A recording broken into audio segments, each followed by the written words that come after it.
আজি মৰিগাঁও জিলা ডায়েটৰ উদ্যোগত এলাকে দুদিনীয়া কাৰ্যসূচীয়ে কেৰিয়াৰ মেলাৰ আজি আৰম্ভ হৈছে। এই ডায়েট মেলাখনেই তেওঁলোকে বুজাবলৈ গৈছে যে ডায়েট মেলাৰ অৰ্থটো কি, কেৰিয়াৰ মেলাৰ অৰ্থটো কি। এই কেৰিয়াৰ মেলাখনেই ভৱিষ্যত ছাত্ৰ ছাত্ৰীসকলে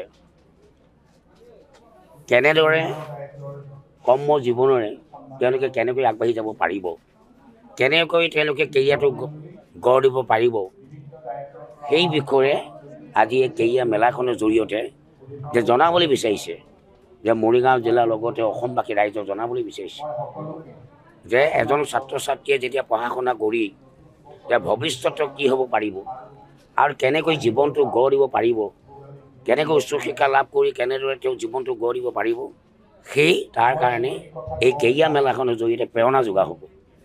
তেওঁলোকে প্ৰেৰণা যোগাবলৈ গৈছে যে আমি এই কেৰিয়াৰ মেলাখনৰ জৰিয়তে উঠি অহা প্ৰজন্মসকলক কেৰিয়াৰটো যাতে ভালদৰে গঢ় দিব পাৰে, তাৰ কাৰণে এই মূল উদ্দেশ্য কেৰিয়াৰ মেলা।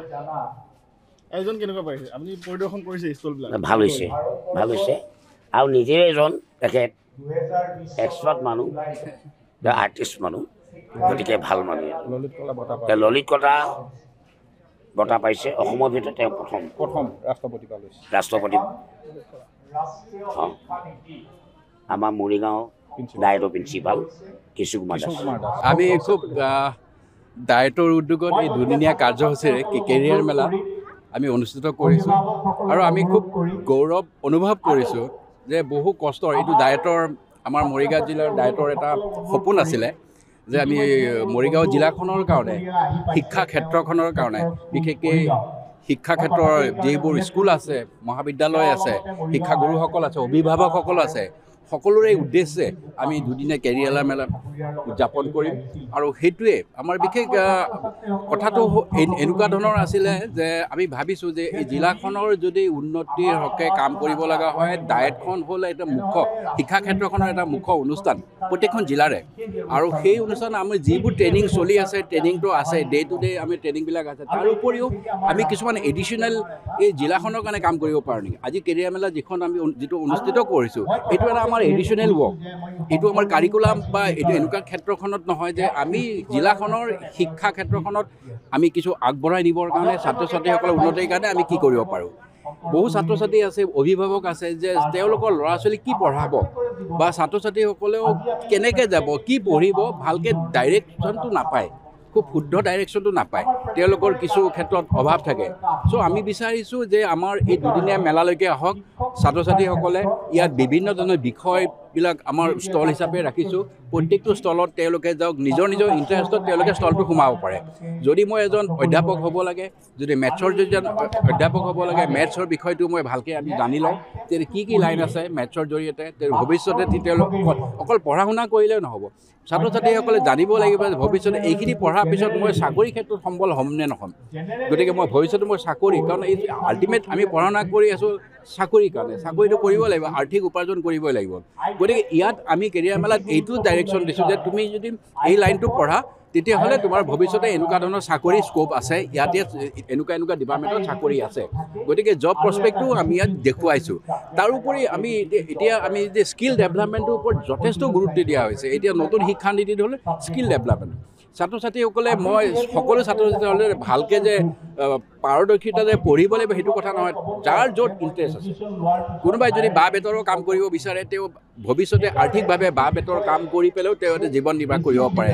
ইভেন বহুতে স্কিল ডেভেলপমেণ্টৰ লাৰু পিতাৰো আমাৰ ইয়াত মেলা পাতিছোঁ, তেওঁলোকেও এটা সম্বল হ'ব পাৰে। চেল্ফ মানে যিটো উপাৰ্জন, তেওঁলোকে নিজৰ কেনেকৈ আৰ্থিকভাৱে নিজৰ উপাৰ্জনটো কৰিব পাৰে। বিভিন্ন ধৰণৰ স্কিলৰ আমাৰ ইয়াত মেলা ষ্টলত আমি ৰাখিছোঁ। আৰ্ট এডুকেশ্যন, ফিজিকেল এডুকেশ্যনৰ পৰা, ভকেশ্যনেলৰ পৰা, স্কিল ডেভেলপমেণ্টৰ বিভিন্ন ছাবজেক্টবিলাক লৈ আছে। গতিকে আমাৰ উদ্দেশ্য ছাত্ৰ ছাত্ৰীসকলক আমি বলিষ্ঠভাৱে যাতে সবল কৰিব পাৰোঁ, জিলাখনত তেওঁলোকে যাতে আগবাঢ়ি যাব পাৰে, আৰু জিলাখনৰ আমাৰ যিটো ডায়েটৰ সেই দায়িত্ব ছাত্ৰ ছাত্ৰীসকলক লৈ যাতে মানে এটা প্ৰপাৰ ডাইৰেকশ্যন নিৰ্বাচনত তেওঁলোকৰ এটা লাইন দিব পাৰোঁ আৰু ভৱিষ্যতে এজন সুনাগৰিক হিচাপে যাতে গঢ় দিব পাৰোঁ আমাৰ সেইটো উদ্দেশ্যে দুদিনীয়া আমি কাৰ্যসূচী হাতত লৈছোঁ।